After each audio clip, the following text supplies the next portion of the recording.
Specification. Time response specification में जो हमारा कंट्रोल सिस्टम है it is generally designed with the damping ratio less than 1, यानी कि जो हमारे पास जो रिस्पॉन्स आ रहा है वो ऑसिलेटरी स्टेप रिस्पॉन्स आ रहा है। और जो हमारे हायर ऑर्डर कंट्रोल सिस्टम होते हैं उसमें हमारे पास ज़्यादातर pair of complex conjugate poles आते हैं with the damping ratio less than 1, और वही हमारे डोमिनेंट होते हैं over the other poles. Time response specification में हम जनरली स्टेप इनपुट देते हैं, स्टेप इनपुट देंगे, और अब हम किसी भी सिस्टम का ट्रांजिएंट रिस्पॉन्स फाइंड करेंगे तो उसमें हम यूनिट स्टेप इनपुट देंगे जो कि हमारी इनिशियल कंडीशन के ऊपर डिपेंड करेंगे। इन प्रैक्टिकल सिस्टम हम ये अज्यूम करते हैं कि जो हमारा कंट्रोल सिस्टम है उसमें हमारे जो सिस्टम की इनिशियल कंडीशन है they are zero with respect to the output, यानी कि आउटपुट के साथ हम इनिशियल कंडीशन जीरो लेंगे। तो जो हम ये टाइम रिस्पॉन्स का ग्राफ बना रहे हैं इसमें भी हमने सब चीज़ें जीरो से इनिशिएट की है, और इसमें जितने भी हमारे टाइम डेरिवेटिव्स होते हैं वो भी जीरो होते हैं। तो पहला हमारे पास आएगा डिले टाइम। डिले टाइम का मतलब है कि हमारा जो रिस्पॉन्स है वो for the very first time हमारी फाइनल वैल्यू की 50% को जब रीच करता है तो वो होता है हमारे पास डिले टाइम। डिले टाइम हम टी डी से रिप्रेजेंट करते हैं, और इसके लिए T D is equal to formula होता है 1 + 0.7 जीटा अपॉन ओमेगा एन। ये हमारा गेट के क्वेश्चन के पॉइंट ऑफ व्यू से बहुत इंपॉर्टेंट फॉर्मूला है, जनरली डिले टाइम पूछा जाता है। नेक्स्ट आता है हमारे पास राइज टाइम। तो राइज टाइम हमारा यहाँ से यहाँ तक है, और राइज टाइम के क्या है कि हमारा जो सिस्टम रिस्पॉन्स है वो राइज करे 0 से लेकर 100% वैल्यू तक, यानी कि फाइनल वैल्यू के 100% तक पहुंच जाए, और वो वैल्यू हम अंडर डैम्प सिस्टम के लिए लेस देन 1 या 1 की इक्विवेलेंट होती है, और ओवर डैम्प सिस्टम में ये जो राइज टाइम है वो 10% से 90% वैल्यू तक जब हमारा रिस्पॉन्स रीच कर जाता है तो उसको हम बोलते हैं राइज टाइम, और इसकी जो यूनिट होती है वो सेकेंड में होती है। तो इसके लिए जो हमारे पास फॉर्मूला होगा T R is equals to pi minus theta upon omega D. अब हमारे पास जो थीटा है it is equals to tan inverse √1 minus zeta square upon zeta, और ओमेगा डी का फॉर्मूला है omega N √1 minus zeta square. After that हमारे पास आता है पीक टाइम। पीक टाइम हमारा वो टाइम है जिसमें हमारा रिस्पॉन्स 0 से चल के हमारे फर्स्ट ओवरशूट जो आ रहा है उसकी पीक वैल्यू को टच करे। तो ये हमारे पास पीक टाइम होगा pi upon omega D. Omega D हम जानते हैं omega N √1 minus zeta square. After that हमारे पास आता है सेटलिंग टाइम। सेटलिंग टाइम का मतलब है कि जो हमारे रिस्पॉन्स की ऑसिलेशन है वो with in allowable tolerance limit में रहे, जैसे कि ये हमारी अलाउएबल टॉलरेंस लिमिट है जिसके अंदर हमारी ऑसिलेशन रुक रही है, और ये जो होती है ये जनरली 2% या फिर 5% ऑफ द फाइनल वैल्यू होती है। तो हमारे पास जो सेटलिंग टाइम है उसका फॉर्मूला होता है फॉर 2% 4t। टी होता है हमारा time constant which is equals to 1 upon zeta omega N, और 5% के लिए हमारा जो टीएस होता है वो 3t होता है, यानी कि 3 अपॉन जीटा ओमेगा एन। ये होगा हमारा 5% ऑफ फाइनल वैल्यू, यानी कि हमारा सेटलिंग टाइम हो जाएगा। आफ्टर दैट हमारे पास आता है maximum peak over shoot. Maximum peak overshoot का जो मैक्सिमम पीक ओवरशूट हमारा ये होता है कि जो भी हमारा पहला ओवरशूट आ रहा है उसकी peak value from the unity, यानी कि हमने यहाँ से यूनिटी से लेकर इस पीक वैल्यू को कैलकुलेट किया, वो होगा हमारा मैक्सिमम ओवरशूट। इसके लिए हमारे पास जो फॉर्मूला होगा एमपी से हम इसको डिनोट करेंगे, और वो होगा e⁻⁻ minus pi zeta upon √1 minus zeta square into 100। ये हम हमेशा परसेंटेज में फाइंड करेंगे, और जितनी भी वैल्यूज हम rise time, delay time, peak time के लिए फाइंड करेंगे सब वैल्यूज हमारी रेडियन में हम कैलकुलेट करेंगे, और जो हमारे पास टाइम आएगा वो सेकंड्स में आएगा। डिले टाइम भी सेकंड में, पीक टाइम भी सेकंड में, राइज टाइम भी सेकंड में, और ओमेगा टी हमारा रेडियन पर सेकंड में होगा, ओमेगा एन भी हमारा रेडियन पर सेकंड में होगा, और जो हमारा जीटा है यानी कि डैम्पिंग फैक्टर वो हमारी डायमेंशनलेस क्वांटिटी है, इसकी कोई डायमेंशन नहीं होगी। और जो हमारे पास मैक्सिमम ओवरशूट आएगा this is in percentage. Steady state error.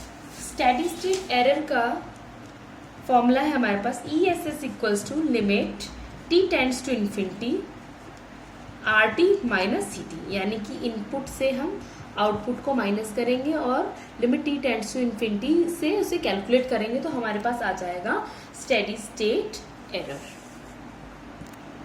अब हमें किसी भी सिस्टम का टाइप और ऑर्डर फाइंड करना है तो हम क्या करेंगे। सपोज हमें एक इक्वेशन दी हुई है या हमें एक फॉरवर्ड पाथ दिया हुआ है G S H S equals to K S plus 3 upon S square into S plus 2 into S plus 5। अब हमें इस सिस्टम का सबसे पहले हम जानते हैं ऑर्डर हम किससे फाइंड करेंगे, हमारे डिनोमिनेटर में जो हाईएस्ट वैल्यू होगी।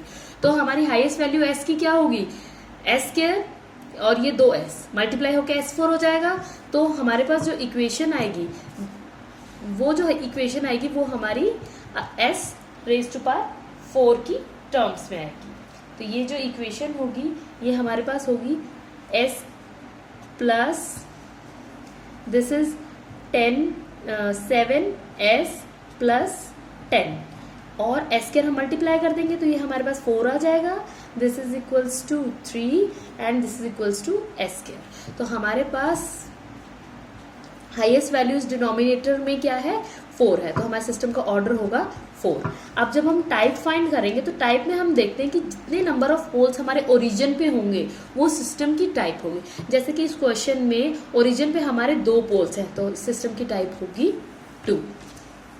Another example is G S H S is equals to K upon S into S plus 1 S square plus 2s plus 3। अब जैसे कि इस सिस्टम में हमें सबसे पहले ऑर्डर फाइंड करना है। ऑर्डर देखेंगे तो s की हाईएस्ट पावर क्या है, 4। सिस्टम का ऑर्डर हो गया 4। अब हमें टाइप देखनी है, number of poles at origin सिर्फ 1 है तो सिस्टम की जो टाइप होगी वो 1 होगी। नेक्स्ट क्वेश्चन हमारा होगा, हमें टाइप ऑफ डैम्पिंग फाइंड करनी है। Type of damping of a system. Type of damping हमारी 4 टाइप पे हमारी डिवाइड होती है। जब हमारी जीटा की वैल्यू 0, जीटा की वैल्यू 1, जीटा की वैल्यू लेस देन 1 और जीटा की वैल्यू ग्रेटर देन 1। तो 0 पर जो हमारा सिस्टम होता है वो अनडैम्प्ड होता है, 1 पे क्रिटिकली डैम्प्ड होता है, लेस देन 1 पे अंडर डैम्प्ड होता है और ग्रेटर देन 1 पर हमारा सिस्टम ओवर डैम्प्ड होता है। तो इसके लिए जो पहला हम लोग एक एग्जाम्पल लेंगे, 8 GS is equals to 8 upon S square plus 3s plus 8। अब हम इसे अपनी स्टैंडर्ड इक्वेशन के साथ कंपेयर करेंगे। हमारी standard equation omega N square upon S square plus 2 zeta omega N S plus omega square. जब भी हमें अपना जीटा या ओमेगा एन फाइंड करना है तो हम कैरेक्टरिस्टिक इक्वेशन पे ध्यान देंगे। तो हमारी जो कैरेक्टरिस्टिक इक्वेशन आएगी वो S square plus 2 zeta omega N S plus omega N square है। पूरी पॉसिबली ये और ये वैल्यू सेम भी हो सकती है किसी इक्वेशन में और ये दोनों वैल्यू डिफर भी हो सकती है। तो हम सिर्फ अपनी कैरेक्टरिस्टिक इक्वेशन में जो ओमेगा एन की वैल्यू आएगी वही हमारी एक्चुअल वैल्यू होगी ओमेगा एन की, यानी कि अनडैम्प्ड नेचुरल फ्रीक्वेंसी की एक्चुअल वैल्यू हमारी कैरेक्टरिस्टिक इक्वेशन से आएगी। रादर देन हमारा जो न्यूमरेटर है वो कुछ भी हो सकता है। सपोज जैसे यहाँ पर 8 और 8 है, यहाँ 8 ना होकर मैं यहाँ पर इसे 4 लिख सकती थी, ठीक है। तो गलत कुछ नहीं है सिस्टम में, 4 इसका फॉरवर्ड पाथ हो गया। बट जो हमारा 8 है वो हमारी नेचुरल फ्रीक्वेंसी होगी, अनडैम्प्ड नेचुरल फ्रीक्वेंसी होगी। तो अब हमारी यहाँ से इसमें हमारी कैरेक्टरिस्टिक इक्वेशन है S square plus 3s plus 8 equals to 0 होगी। अब हम कंपैरिजन करेंगे तो सबसे पहले हम अपनी नेचुरल डैम्प फ्रीक्वेंसी फाइंड करेंगे ओमेगा एन। तो ओमेगा एन हमारे पास यहाँ से इसको कंपेयर करेंगे तो हमारे पास क्या आएगा, √8। तो √8 आया तो जो उसकी वैल्यू होगी वो 2.82 होगी। अब हमारे सिस्टम की जो डैम्पिंग है वो हम जीटा से फाइंड करते हैं, यानी कि डैम्पिंग फैक्टर या डैम्पिंग रेशियो से फाइंड करते हैं। अब हम क्या करेंगे, हमारे पास ये जो कंपोनेंट है इसको हम इसके साथ कंपेयर करेंगे। तो 2 zeta omega N is equals to 3, ठीक है। एस कैंसिल आउट हो गए, ये आ गया। अब हमें ओमेगा एन की वैल्यू पता है, 2 into zeta into 2.82 is equals to 3। तो यहाँ से जो हमारे पास जीटा की वैल्यू आ रही है वो 0.53 आ रही है। इसका मतलब कि जो हमारी जीटा है इट इज लेस देन 1। तो सिस्टम होगा हमारा under damped system. Less than के लिए हमारा जो सिस्टम होगा वो अंडर डैम्प्ड सिस्टम होगा। नेक्स्ट एग्जाम्पल है हमारा, अब इसे भी हम अपनी स्टैंडर्ड इक्वेशन के साथ कंपेयर करेंगे। तो सबसे पहले जो हमारे पास कैरेक्टरिस्टिक इक्वेशन आएगी वो आएगी S square plus 4s plus 2, और हमारी स्टैंडर्ड इक्वेशन है S square plus 2 zeta omega N S plus omega N square. तो यहाँ से जो हमारे पास ओमेगा एन आएगा वो आएगा √2, इट इज इक्वल टू 1.414, ठीक, और इसकी यूनिट होगी रेडियन पर सेकेंड्स। उसके बाद हम अपनी डैम्पिंग रेशियो फाइंड करेंगे। तो omega N is equals to 4, हमें ओमेगा एन की वैल्यू पता है 2 zeta omega N 1.414 is equals to 4। तो यहाँ से जो हमारे पास जीटा की वैल्यू आएगी वो आएगी 1.41। तो यानी कि ये क्या है, हमारी जो वैल्यू है इट इज ग्रेटर देन 1। तो सिस्टम होगा हमारा ओवर डैम्प्ड सिस्टम। ये कैसे हुआ हमारा ओवर डैम्प्ड सिस्टम की। नेक्स्ट जो हमारे पास एग्जाम्पल आ रही है वो है CS/RS is equals to 2/s² plus 2s plus 1। अब हम इसे अपनी स्टैंडर्ड इक्वेशन, हमारी कैरेक्टरिस्टिक इक्वेशन होगी s² plus 2s plus 1 equals to 0। हम अपनी स्टैंडर्ड इक्वेशन के साथ कंपेयर करेंगे तो हमारा जो ओमेगा एन है वो आएगा 1, और जब हम इसमें जीटा फाइंड करेंगे 2 zeta omega N is equals to 2, तो यहाँ से हमारे पास जीटा इक्वल्स टू 1 आएगा। जीटा इक्वल्स टू 1 है हमारी क्रिटिकली डैम्प्ड सिस्टम। इसके बाद नेक्स्ट एग्जांपल आती है हमारी, अब हमारे पास एक सिस्टम है CS/RS is equals to 2/s² plus 4। यहाँ से हमारे पास कैरेक्टरिस्टिक इक्वेशन आ रही है s प्लस 4 इक्वल्स टू 0। हम अपनी स्टैंडर्ड इक्वेशन के साथ इक्वेट करेंगे तो जो हमारा ओमेगा एन है वो आ जाएगा 2। अब दूसरे हमारे इसके साथ कंपेयर करें 2 zeta omega N is equals to 0, क्योंकि हमारी एस वाली टर्म मिसिंग है, तो यानी कि जो जीटा है वो हमारा 0 होगा। तो सिस्टम हमारा होगा अनडैम्प्ड सिस्टम।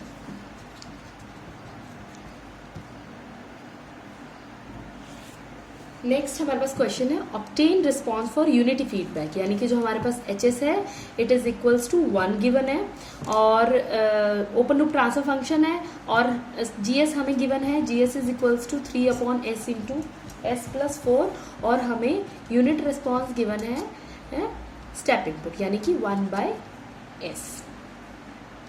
अब हम इसमें सबसे पहले अपना ट्रांसफर फंक्शन फाइंड करेंगे। तो ट्रांसफर फंक्शन हमारा क्या होता है, CS/RS is equals to GS/1 plus GS/HS। तो हमारे पास जो GS है it is equals to 3/s into s plus 4, 1 plus 3/s into s plus 4। क्योंकि हमारा जो यूनिटी फीडबैक है यानी कि HS हमारा 1 आएगा, तो जो हमारे पास ट्रांसफर फंक्शन आएगा वो आएगा s² प्लस 4s प्लस 3, या फिर हम इसको फैक्टर के साथ ही लिख लेंगे। हमारा फैक्टर आएंगे s प्लस 1 और s प्लस 3। आफ्टर दैट अब हमें सिस्टम का रिस्पॉन्स फाइंड करना है। रिस्पॉन्स फाइंड करने के लिए हमें इनपुट भी दी गई है, तो CS इज इक्वल्स टू हम RS 3RS upon s plus 1 into s plus 3। अब हमें यूनिट स्टेप इनपुट दी गई है, तो RS इक्वल्स टू 1/s यहाँ पे पुट कर देंगे, तो हमारे पास आएगा 3/s इंटू s प्लस 1 और s प्लस 3। अब हम पार्शियल फ्रैक्शन से इनके फैक्टर बना लेंगे। पार्शियल फ्रैक्शन से फैक्टर बनाने के बाद हमारे पास जो फैक्टर आएंगे वो 1/s minus 3/2 upon s plus 1 plus 1/2 upon s plus 3। अब हम taking inverse Laplace, response find करना है, C(t) फाइंड करना है, तो हम इनवर्स लैप्लेस फाइंड करेंगे। तो हमारे पास C(t) है, क्या आएगा, 1/s के लिए 1 होता है, माइनस 3/2 e रेस्ट पर minus T plus 1/2 e rest पर माइनस 3t। तो ये हो गया हमारे सिस्टम का response. Now question is the open loop transfer function of a unity feedback. ठीक है, यूनिटी फीडबैक सिस्टम हमें दिया है, इट मीन्स जो हमारे पास HS है विच इज इक्वल्स टू 1, और forward transfer function, forward path हमारे पास है 4/s इंटू s प्लस 1। हमें सिस्टम का सबसे पहले find the nature of response of close loop system for a unit step input, यानी कि हमें डैम्पिंग रेशियो की वैल्यू फाइंड करनी है, और हमें बताना है कि सिस्टम हमारा ओवर डैम्प्ड है, क्रिटिकली डैम्प्ड है, अनडैम्प्ड है या फिर अंडर डैम्प्ड है। इसके अलावा हमें डिले टाइम फाइंड करना है, राइज टाइम फाइंड करना है, पीक टाइम फाइंड करना है, मैक्सिमम ओवरशूट फाइंड करना है, और सेटलिंग टाइम। सेटलिंग टाइम अगर हमें मेंशन ना हो कि 2% फाइंड करना है या 5% फाइंड करना है, तो हम दोनों के लिए वैल्यूज कैलकुलेट करते हैं। तो सबसे पहले हम अपना ट्रांसफर फंक्शन बनाएंगे। CS/RS इज इक्वल्स टू, हमारे ट्रांसफर फंक्शन का फॉर्मूला है GS/1 प्लस GS/HS। अब GS हमारे पास है 4/S इंटू S+1 और 1 plus 4/S into S+1 into 1। तो हमारे पास जो आएगा 4/S² प्लस S+4। हमारी जो कैरेक्टरिस्टिक इक्वेशन होगी वो है S² plus S plus 4 equals to 0। अब हम अपनी स्टैंडर्ड इक्वेशन वो है हमारी S² plus 2 zeta omega NS plus omega N² के साथ कंपेयर करेंगे। तो कंपेयर करने के बाद हमारे पास जो ओमेगा N है इट इज इक्वल्स टू 2 आ जाएगा, और जो जीटा होगा वो हमारे पास जीटा आएगा यहाँ से 0.25, जो कि हमारी लेस देन 1 है। तो जो हमारा सिस्टम है वो होगा system is under damped. Under damped system हमारे पास आ गया। इसके बाद हम फाइंड करेंगे डिले टाइम। डिले टाइम के लिए हमारे पास जो फॉर्मूला है, हम जितनी भी कैलकुलेशन करेंगे अपने कैलकुलेटर पे वो सब हम रेडियन में करेंगे। तो डिले टाइम के लिए हमारे पास फॉर्मूला है 1 plus 0.7 zeta upon omega N। अब हमारे पास जो जीटा है वो है 0.25 और ओमेगा N है हमारे पास 2। तो हम सबसे पहले अपनी कैल्सी को रेडियन में सिलेक्ट करेंगे और इसकी वैल्यू फाइंड करेंगे। तो हमारे पास जो आएगा वो आएगा 0.5875 सेकेंड्स डिले टाइम। इसके बाद नेक्स्ट है हमारे पास राइज टाइम। राइज टाइम का फॉर्मूला है पाई minus theta upon omega D. तो सबसे पहले हम थीटा फाइंड करेंगे। थीटा की वैल्यू है tan inverse √1 minus zeta square upon zeta. तो यहाँ पर हमारे पास हम अपने कैल्सी को पहले रेडियन में सेलेक्ट करेंगे, रेडियन मोड में लेके जाएंगे। तो मोड सेलेक्ट करेंगे, इसके बाद हम अपना यहाँ पर रेडियन सेलेक्ट करेंगे 2 से। रेडियन सेलेक्ट कर लिया। अब हमने tan इनवर्स 1 माइनस जीटा हमारे पास आएगा 0.25 का होल स्क्वायर अपॉन 0.25। तो जब हम इसे कैलकुलेट करेंगे तो जो हमारे पास थीटा आएगा वो 1.310 रेडियन आ जाएगा। और हम ओमेगा डी की वैल्यू भी फाइंड कर लेंगे। ओमेगा डी होता है हमारा omega N √1 minus zeta square.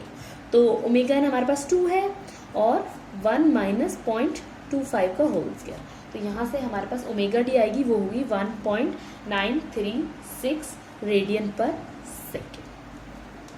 अब हम ये वैल्यूज इसके अंदर राइज टाइम में पुट कर देंगे। पाई माइनस 1.310 अपॉन 1.936 ये वैल्यू पुट करेंगे तो हमारे पास जो राइज टाइम आएगा वो 0.945 सेकेंड्स आएगा। आफ्टर दैट हम फाइंड करेंगे पीक टाइम।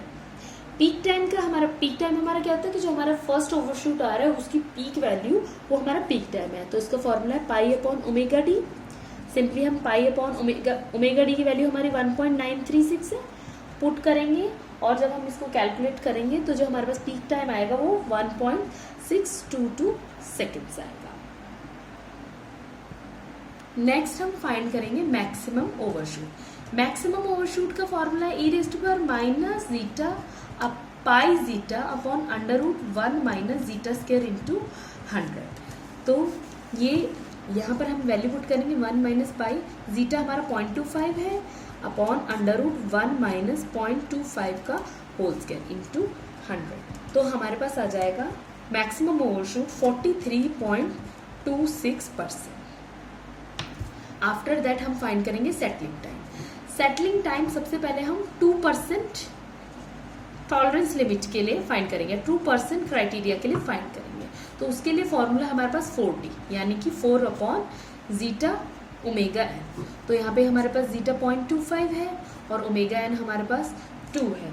तो जो हमारे पास वैल्यू आएगी सेटलिंग टाइम की फॉर 2% एरर या फिर 2% क्राइटेरिया के लिए वो होगी हमारे पास 8 सेकेंड्स। नेक्स्ट हमारे पास जो सेटलिंग टाइम है हम वो 5% के लिए फाइंड करेंगे। तो फॉर्मूला है 3 अपॉन जीटा ओमेगा N। तो यहाँ पे हम 3 अपॉन 0.25 इंटू 2 करेंगे तो हमारे पास आएगा जो सेटलिंग टाइम आएगा वो 6 सेकेंड्स आएगा। तो इसी तरीके से हमें अपनी सारी वैल्यूज फाइंड करनी है, settling time, rise time, peak time और डिले टाइम। तो हमारे पास हमारे सिस्टम की सब वैल्यूज आ जाएंगी और हम एक रिस्पॉन्स तैयार कर सकते हैं।